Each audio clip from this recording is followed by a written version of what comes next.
धम्म प्रभात। बहुत बहुत साधुवाद। कल्याण हो, मंगल हो, दीर्घायु हो, सदा सुखी हो। आज हम संगत करेंगे कि हमें क्या क्या करना चाहिए और क्या क्या नहीं करना चाहिए, क्यों करना चाहिए और क्यों नहीं करना चाहिए। तो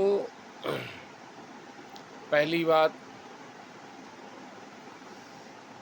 हमें पूरे के पूरे राष्ट्र की और पूरे के पूरे वर्ल्ड की यथास्थिति वर्तमान की नॉलेज होनी चाहिए। क्यों नॉलेज होना चाहिए? क्योंकि यदि हमें नॉलेज नहीं होगा कि हमारे दूसरे छोर में क्या हो रहा है,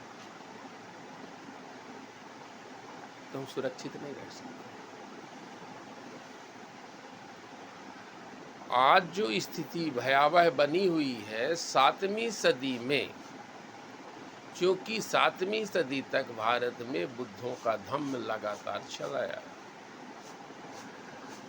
विद्रूपीकरण हुआ, हीनयान महायान पैदा हुए और महायान में एक और गुट पैदा हुआ जो सिर्फ और सिर्फ सारी विरासतों को हथियाना चाहता था और एन केन प्रकारेण अपने को श्रेष्ठ सिद्ध करना चाहता था। उसने बाहरी लोगों के सहयोग से यहाँ के लोगों को तहस नहस किया, यहाँ की सभ्यता को तहस नहस किया, यहाँ के सिस्टम को तहस नहस किया, यहाँ की शक्ति, पावर पॉइंट और शासकों को तहस नहस किया और करते करते करते और अपनी सिस्टम को डेवलप करते करते करते जिसका परिणाम आज ये है, उस पूरे सिस्टम में कब्जा करके बैठ गया। बाहरियों को बुलवाया अपने फेवर। तो यदि हमको वैश्विक परिदृश्य में ज्ञान होता, हमारा संघ एक होता, आपस में असंतोष न होता, आपस में मनमुटाव न होता, एक सह संगायन होता, एक सह संगति होती, एक सह संचलन होता, एक सह विधा का अभ्यास होता, एक सह विद्या का अभ्यास होता, एक सह कला का अभ्यास होता, एक सह दिनचर्या का अभ्यास होता, एक सह कर्मांत का अभ्यास होता, तो एकरूपता पैदा होती। तो जो समानता की विचारधारा थी, भाईचारे की विचारधारा थी, शील समाधि प्रज्ञा की विचारधारा थी, उसका हरासमेंट हुआ, जिसका परिणाम हम आज का समाज देख रहे हैं।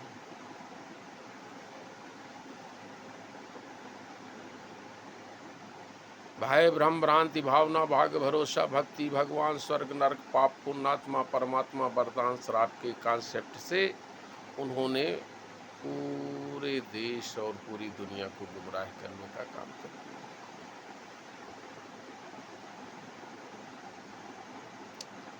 परिणाम ये होता है कि हम लोग अपने अस्तित्व को ही भूल गए, वजूद को ही भूल गए, अतीत को ही भूल गए, विरासत को ही भूल गए, इतिहास को ही भूल गए, अर्थात पूरी तरह से अंधकार में चले गए। और यह अंधकार का युग ही कलयुग कहलाया।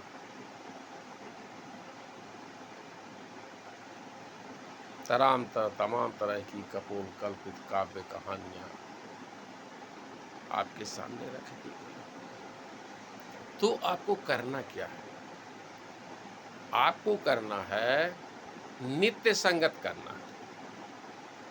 आप प्रभात में उठे, अपने पूरे परिवार को जगाए, दैनिक नित्य क्रिया से निवृत्त हो करके, नहा धो करके तैयार हुए और फिर पूजा वंदना के लिए संगत स्थल पहुँचे। संगत स्थल आप जाएंगे, उसका निर्माण कोई और नहीं करेगा, उसका टीचर की व्यवस्था कोई और नहीं करेगा, आपको ही करना। फिर एक सह वंदना, एक सह वंदना और एक सह व्यायाम का अभ्यास करना है, एक सह संचलन का अभ्यास करना है। और इसके बाद में सब मंगल गाथा करते हुए अपने अपने काम, अपने अपने घरों की ओर वापस हो जाना है। दूसरा क्या करना है? दान का अभ्यास करें, क्योंकि संघ का कार्य जनता का जनता के लिए जनता द्वारा होता है।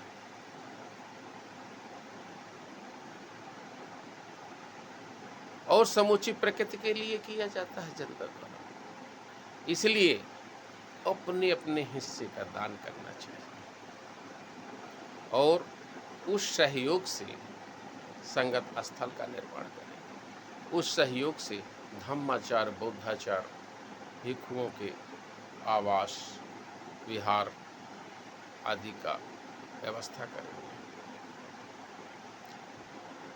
आपको नित्य संगत करना है, नित्य अष्टांगिक मार्ग का अभ्यास करना है, नित्य 4 आर्य सत्य का साक्षात्कार करना अभ्यास करना है, नित्य तेसरण का संगत करना है, पंचशील का अभ्यास करना है, आचरण करना है, अष्टांगिक मार्ग को और 10 पारमिताओं को नित्याभ्यास करना है और फिर अपने कारोबार में आ जाना है।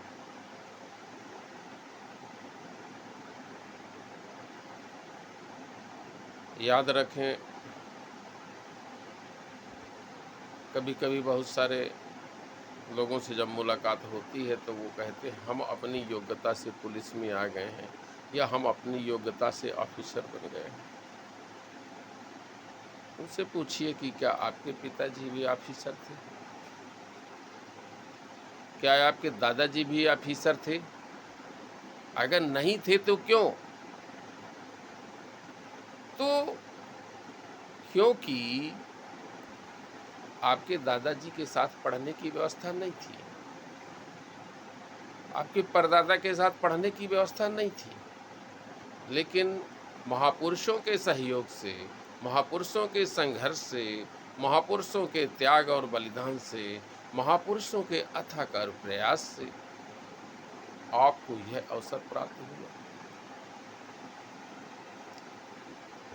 इसलिए उनके प्रति हमारे ऋण है। आज आप महिलाओं को देखते हैं, महिला वर्ग को पूरी तरह से आडंबर में इतना जकड़ लिया गया है, इतना जकड़ लिया गया।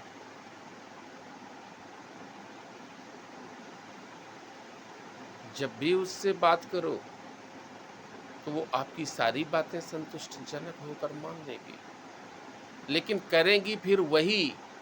क्यों करती हैं भाई? वो बोलती है इससे परिवार की निकाई सुखाई रहती। उनको निकाई सुखाई का जो ज्ञान है वो लगता है कि अज्ञात शक्ति का भय है, अज्ञात आत्मा का भय है, अज्ञात अनिष्ट का भय है। तो समाज में भय इतना व्याप्त हो गया है, भ्रम इतना व्याप्त हो गया है। लंबे समय से शासक वर्गों द्वारा पाखंड को फैलाने का इतना बड़ा कारोबार मध्य प्रदेश के सीएम शिवराज सिंह चौहान 10 दिन के पाखंड फैलाने का काम करते हैं, तो कांग्रेस का नेता कमलनाथ 15 दिन का करते हैं। ये तो कंपटीशन दोनों करते हैं।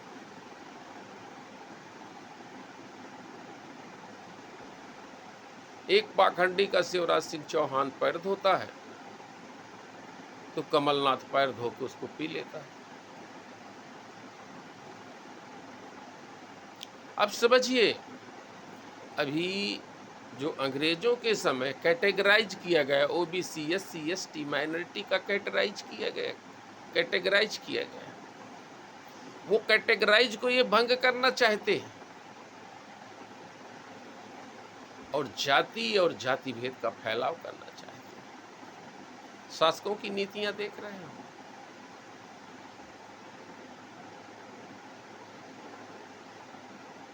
ऐसा क्यों हो रहा है? और जो अन्य नेता इक्का दुक्का बोलते हैं, जनप्रतिनिधि, उनके इक्का दुक्का के बोलने का कोई मतलब नहीं। और शेष लोग जो हैं,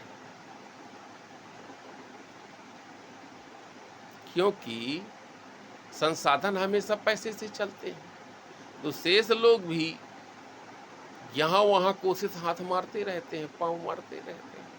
परिणाम ये है कि उनको भय बना रहता है, कहीं अगली बार मेरी टिकट न छिप जाए, कहीं अगली बार विरोध हो जाए तो मेरा यहाँ का वोट डिस्टर्ब हो जाए, कहीं मेरे पीछे ईडी सीबीआई न लगाए दे। इसलिए भय के मारे वो कुछ नहीं बोलते। साकेत बिहार में काल्पनिक राम का मंदिर बना, कोई भी जनप्रतिनिधि नहीं बोला, लेकिन समाज सेवकों ने बोला, कार्य सेवकों ने बोला, आम जनता ने आवाज लगाया। यही हाल चल रहा है 7वीं सदी से। आम जनता को बलपूर्वक कैसे दबाया जा रहा है? क्यों? क्योंकि आम जनता अपना नेतृत्व नहीं पैदा कर पा रही है, अपना सिस्टम नहीं पैदा कर पा रही है, अपना सदन में मुखिया नहीं भेज पा रही है। जातिवादी सोच, व्यक्तिवादी सोच, असमानतावादी और मनवादी सोच, गैर बराबरी की सोच और मुफतिया कारोबार को देख करके वोट दे देती है। जातिवाद, परिवारवाद, भेदभाववाद, मनुवाद और चापलूसवाद के चलते इन लोगों को प्रतिनिधि बना देती, और इन लोगों को कोई मतलब ही नहीं है। मैं तो धन्य मानता हूँ राजेंद्र प्रसाद सिंह को, मैं तो धन्य मानता हूँ यमएल परिहार को, राजीव पटेल को, नीरज पटेल को, शंभू कुमार सिंह को, प्रोफेसर राजेंद्र प्रसाद सिंह को, आर.एस. वर्मा रीवा को और उन तमाम अनाम लोगों को जो लोग सोशल एवरेज के लिए, वास्तविक ज्ञान के लिए, वास्तविक जानकारी के लिए लगातार अथक प्रयास करते रहते हैं और अपनी बात रखते रहते हैं। इसलिए आपको इनकी बातों को सुनना चाहिए, इनकी बातों का गौर करना चाहिए। और याद रखिए, जब तक आपके पास संघ का अभ्यास नहीं होगा, संघ का के प्रति समर्पण नहीं होगा, बहुत सारे संघ के नाम पर चलते हैं। आपको देखना है क्या वो संघ समानतावादी है या असमानतावादी है। पूरी दुनिया में बुद्धों का धम्म ही समानता पे आधारित है, बुद्धों की विरासत ही समानता पे आधारित है, बुद्धों का कारवा ही समानता पर आधारित, बुद्धों का क्रियाकलाप ही समानता पर आधारित है। शेष समानता से बहुत दूर है, व्यक्तिवादी सोच पर है, जातिवादी सोच पर है, असमानतावादी सोच पर है, भेदभाववादी सोच पर है, शोषणवादी सोच पर है, दमन पर सोच है। लेकिन बुद्धों का इतिहास, बुद्धों का विरासत, बुद्धों का वर्तमान, बुद्धों का भविष्य समानता पर आधारित है, त्रिशरण और पंचशील पर आधारित, 4 आर्षद अष्टांगिक मार्ग पर आधारित है, 10 पारमिताओं पर आधारित है, अर्थात प्राकृतिक व्यवस्था है जिसको सनातन कहा जाता है। ये सनातन शब्द दूसरे लोगों ने कब्जा कर लिया। पूरे के पूरे बुद्धों की विरासत में ब्राह्मणों का कब्जा है। ब्राह्मणों का अस्तित्व,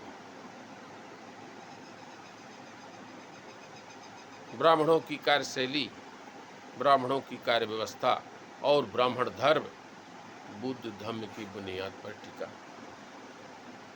इसलिए आपको जानने की जरूरत है। और मैं ब्राह्मणों से कहना चाहता हूं, हम अतीत काल के भटके हुए सभी लोग हैं। इसलिए एक कदम आप चलें, एक कदम हम चलें। भारत में जो ब्राह्मण तंत्र का कब्जा है वह पूरी तरह से अवैध है। कार्यपालिका, न्यायपालिका, व्यवस्थापिका और मीडिया में हम सारे लोगों की भागीदारी बनाने के लिए हम सबको लग जाना चाहिए। हम सब लोगों को परिवर्तन करने की आवश्यकता है। नफरत से नफरत कभी ख़त्म नहीं होती है, बैर से बैर कभी ख़त्म नहीं होता है। यदि ख़त्म होता है तो मानवता से ख़त्म होता है, भाईचारे से ख़त्म होता है। इसलिए हम सबको चाहिए, हमारा भारत राष्ट्र है, हम उस राष्ट्र के नागरिक हैं और हर नागरिक भाई भाई है। इसमें कोई भी भेदभाव नहीं होना चाहिए, किसी के अधिकार और हक में शोषण नहीं होना चाहिए। तो अंग्रेजों ने जो कैटेगराइज किया है, उस कैटेगराइज को भंग करने के लिए, उस कैटेगराइज में भी भेदभाव करने के लिए लगातार पिछड़ी वर्ग का हक 75 सालों से लगातार खाए जा रहे हैं। ओबीसी, एससी, एसटी, माइनॉरिटी का हक लगातार खाए जा रहे हैं।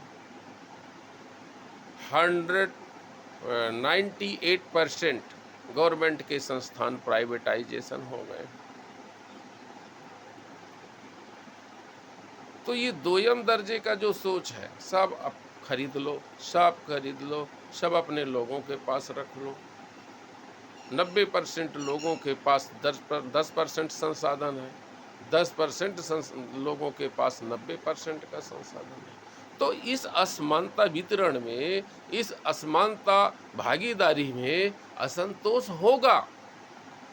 यदि आप चाहते हैं कि गौरवशाली पुनः भारत बने, पुनः अतीत के गौरव का उसी सम्राट अशोका द ग्रेट, जिसके वर्तमान में 24 राष्ट्र अलग हो चुके हैं, वह 24 राष्ट्र सम्मिलित था, अखंड भारत था। और उन 24 राष्ट्रों की वर्तमान की आबादी यदि जोड़ लेते हैं तो पूरे वर्ल्ड की आबादी का 6 अरब, पूरे वर्ल्ड की आबादी 5 अरब आप पहुँच जाएंगे उस 24 राष्ट्रों को जोड़ लेते हैं। इसलिए आपको नित्य संघ का अभ्यास करना है, नित्य संगत का अभ्यास करना है, नित्य सम्यक कर्मांत का अभ्यास करना है। और जब तक हम अभ्यास पर बने रहेंगे, जागरूकता के अभ्यास पर बने रहेंगे, तब तक हमें कोई पीछे नहीं कर सकता। लेकिन जैसे ही हम अभ्यास से बाहर हो जाते हैं, हम किसी के मुकाबले के लायक नहीं रहते हैं। बहुत बहुत साधुवाद। कल्याण हो, मंगल हो, दीर्घायु हो, सदा सुखी।